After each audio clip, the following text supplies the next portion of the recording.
Welcome to the Marketing AI SparkCast, where AI meets modern marketing. Hosted by Aby Varma, a global leader in marketing, AI, and innovation, each episode brings you real conversations with leaders putting AI to work in strategy and execution.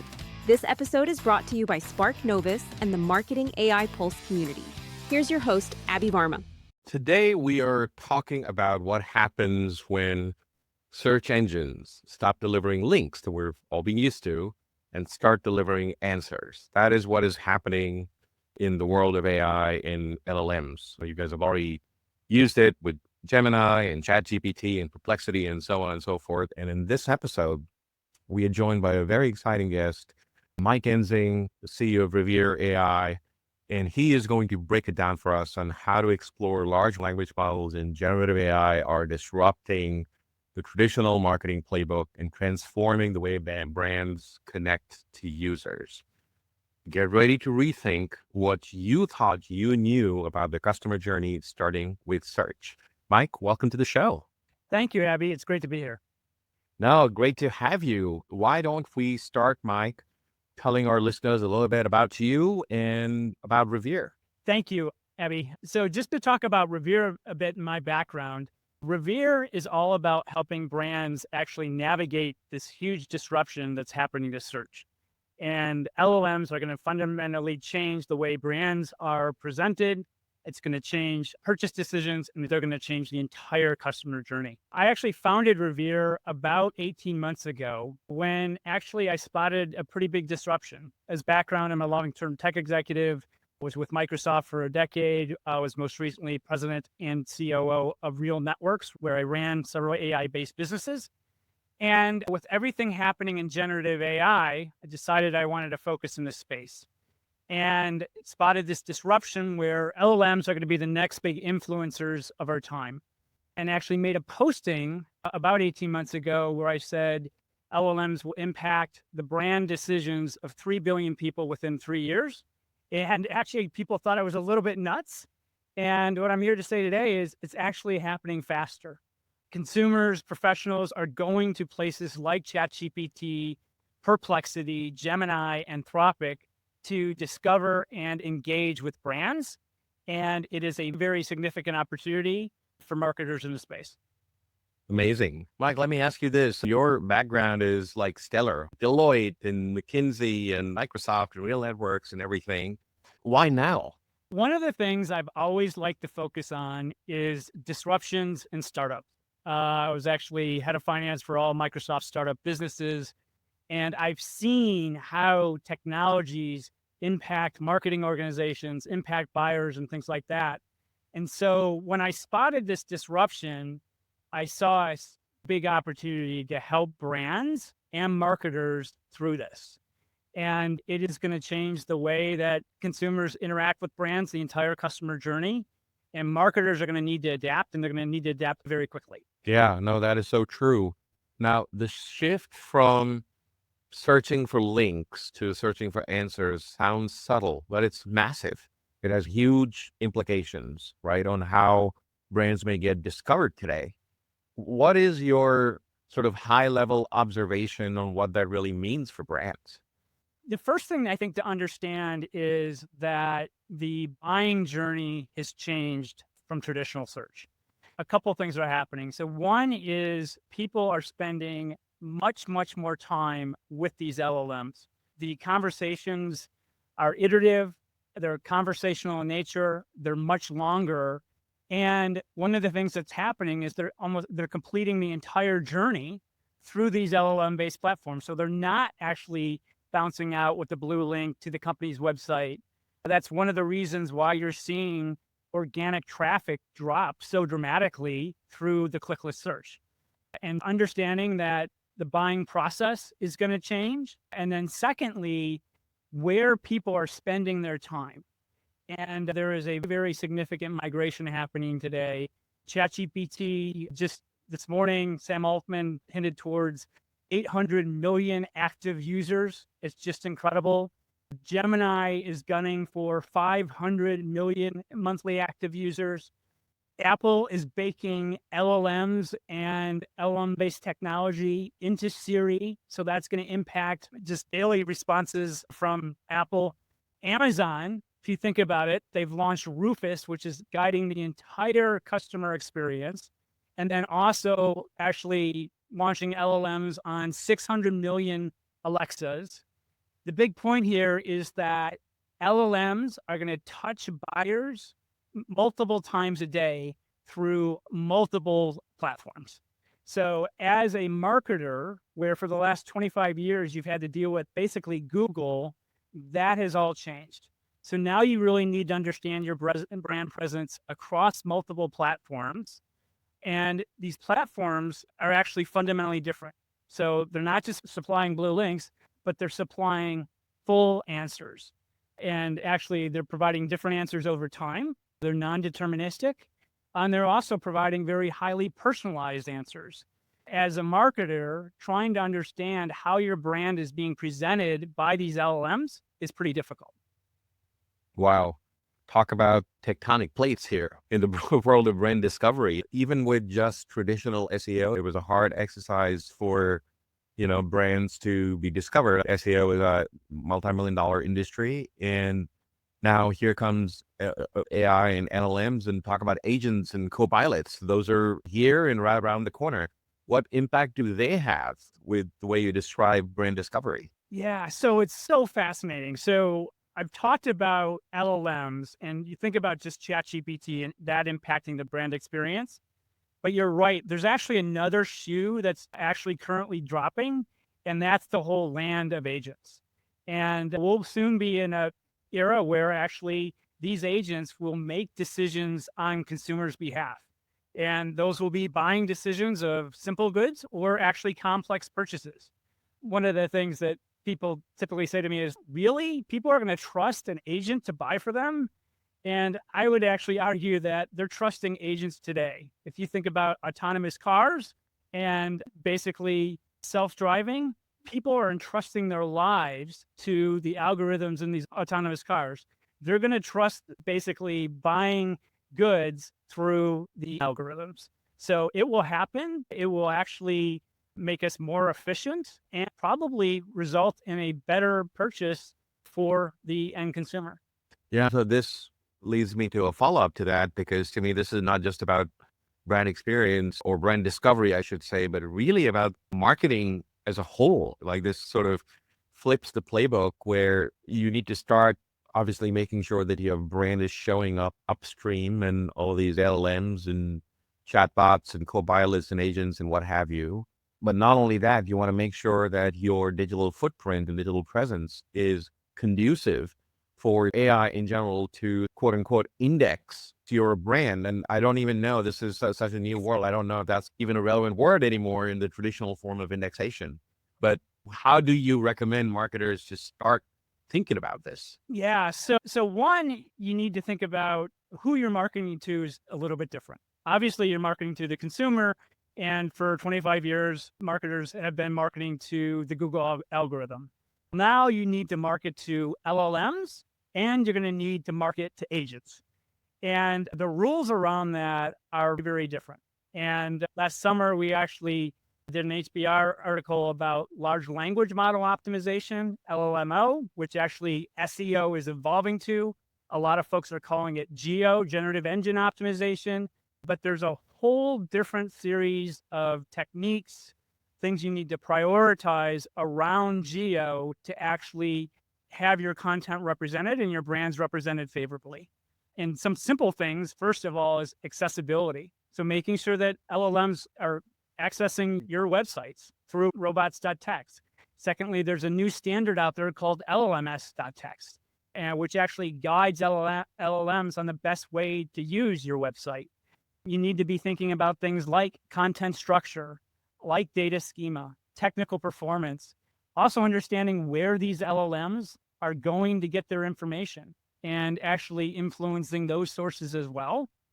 I also think there's going to be a time where there are going to be direct APIs between the brands and LLMs. And one of the things that, needs to be cleaned up is hallucinations.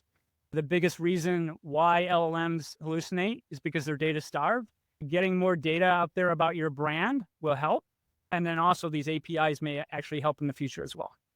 Yeah, there was a lot to unpack. So I Yeah. have a couple of follow-ups to that. Yeah. So let's start with the last point that you made, right? Like hallucinations. To me, with search, trust is such a critical ingredient to what Google and all these search engines have served consumers over the years. Now, the search results you can trust, but obviously when you click and you go to the website, the information on the website is what it is.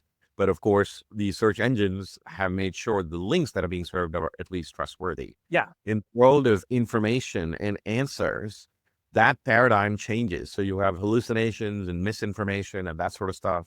What can marketers do to combat that? There's obviously the brand responsibilities from an information standpoint, but there's also, I would think, the responsibility of LLMs to make sure that they are vetting that information before it shows up in an answer in response to a question that one of their consumers may have asked. How do you see both sides addressing and building this trust in the world of LMO/GEO? Yeah. So, first of all, on the LLM side, there is a massive incentive for LLMs not to hallucinate or to reduce hallucinations as much as they can, because as a user of LLMs, you're only going to use those LLMs that you trust, right? And I think they're actually going to try to differentiate on that. And one of the ways that they're actually doing that today is actually going out and purchasing data. For example, Gemini and Google have purchased data from Reddit, right?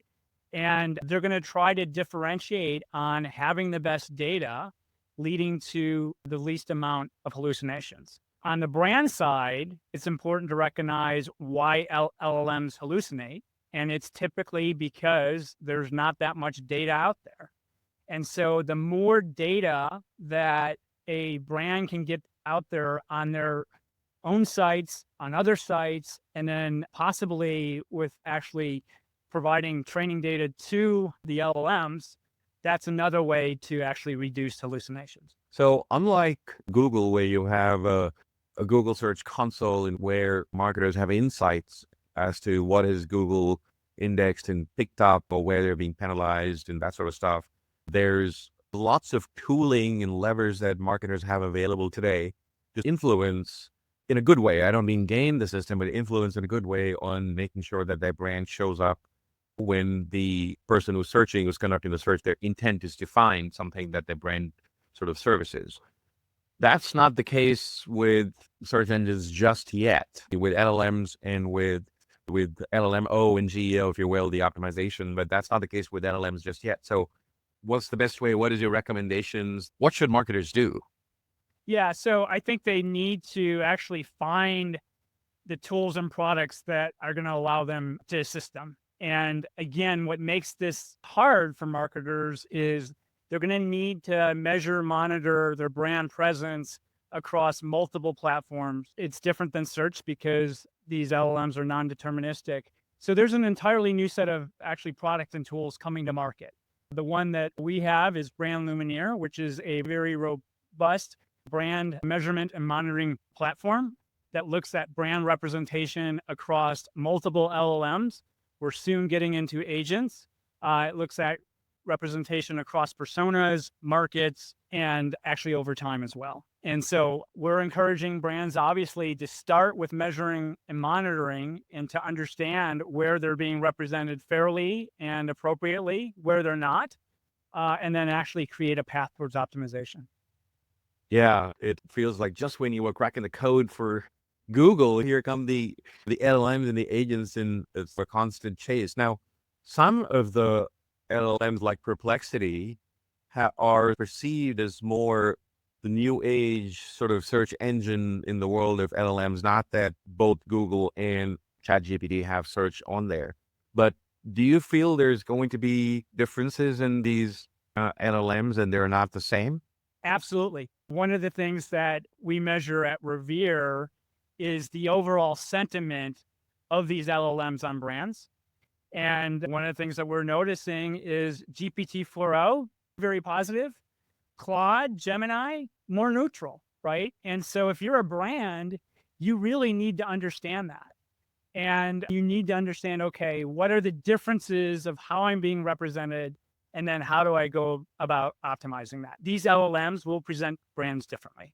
I would love for you to explain to our listeners a little bit about the mechanism of even figuring out how your brand is covered in this, the science behind it. Because to me, like I said, none of these LLMs, to the best of my knowledge, have made any of these sort of search console, webmaster type technologies available to end users. So the way you guys are doing it, and there's obviously a lot of providers for these sort of services, is it really running hundreds of simulations across all LLMs? And to your point, because it is non-deterministic, it is customized to, I'm in Atlanta, you're in Seattle, we could get different search results on the LLM. It seems like it could be a very challenging proposition to try to gather enough sample data to make a determination of how your brand is represented, because the sort of results could be so dramatically different and the context of the search could be so wide. How are you guys approaching it? Yeah, so what we're doing is we're actually using multi-prompting synthesis and analysis, right? So we use a whole series of prompts and we measure across specific metrics. And a couple of things that we look at is, okay, what is a brand's reach within a category? And using multi-prompting to actually determine what that is. We also look at what is a brand's sentiment as portrayed by an LLM. So we're actually asking a set of questions repeated over time, doing sentiment analysis on that. We're also asking LLMs to score brands in certain areas, and that's done on a repeated basis as well. And then we actually present those results back and then also represent those results by persona as well. So that's another set of prompts, or by market as well. The prompt counts get very big pretty quickly through all these different combinations. Wow. So marketers really have a lot of information in terms of geography or context or sentiment in order to really assess how they're doing. Yes. Yeah. Yeah. That's one thing which all marketers want, more data, right? Yeah. Yeah. And it's difficult because marketers can't do all these prompts themselves. There's just no way to do it. So in-come products like Revere. No, that makes sense. So earlier, something you said which made me think about the nature of different types of businesses. So you were talking about clickless search, which was obviously a phenomenon which has been exacerbated by now with LLM and whatnot. But do you see the B2C businesses benefit more out of this than the B2B businesses? Because B2B businesses are more they're not that transactional, whereas B2C, it could be, hey, I'm looking for a certain kind of running shoe and it could give me the answer with a link and I can transact right there. Whereas the B2B requires more analysis. And I'm thinking about it on both of those sides, but what's your take on all of this? Yeah. So if you would have talked to me 9 months ago, I would have said the biggest sweet spot for this is those brands that are highly considered purchases. And so you think about B2C and things like that. One of the things that we have found out, though, is that B2B marketers are really interested in this disruption and how it's impacting them. And it makes sense because their customers, let's just take a B2B security firm, the CIO is going into ChatGPT or Claude to really assist him or her in that purchase decision. So actually, we have gotten very significant interest from B2B companies because they know that their customers are on these platforms too. The other thing is that B2B companies are typically more AI first at this point. So they're actually realizing this challenge and opportunity sooner than some of the B2C companies. What impact does social media have? Because in terms of discovery, it's not just your website, it's also the social media channels that are out there. Do you see LLMO in GEO? I wish the industry's honed in and agreed on one name, but do you see the behavior different on how the LLMs react to with data on the website versus social media? I have not at this point. There are LLMs that actually focus on social media more. So Llama by Meta, you actually focuses much more on social media than some of the other LLMs. Yeah, and the reason that's important is the social proof. So it's an interesting opportunity where obviously brands want to tell their story, but it would be really interesting using social media channels or Reddit and that sort of stuff to see what users are talking about. And I guess that's the connection to sentiment, right? I wonder how the LLMs are coming up with a sentiment other than, like you said, ChatGPT is happier than Google and some of the other ones. But is that the sort of underlying data set for conveying sentiment for a brand? No, I would say sentiment it's actually it's those social channels, those communities, but then it's also all other content on the web, and then actually what's in the models as well. So it's all encompassing. Things like Reddit, though, and some of the social channels are probably driving a significant amount of sentiment. Yeah. And what's the cadence of this? So with traditional SEO, the general sort of approach is that, hey, any SEO effort that marketers make, you don't really see it for 6 months, longer sometimes. And it's a pretty dynamic field depending on how your competition is doing. Again, that sort of framework and paradigm is completely changed here with GEO. What are you guys seeing in terms of how quickly the LLMs are picking up on information? It actually differs by LLM. Each one of these models have a cutoff date. The traditional models that don't use search, it all depends on what that cutoff date and then what the refresh rates are.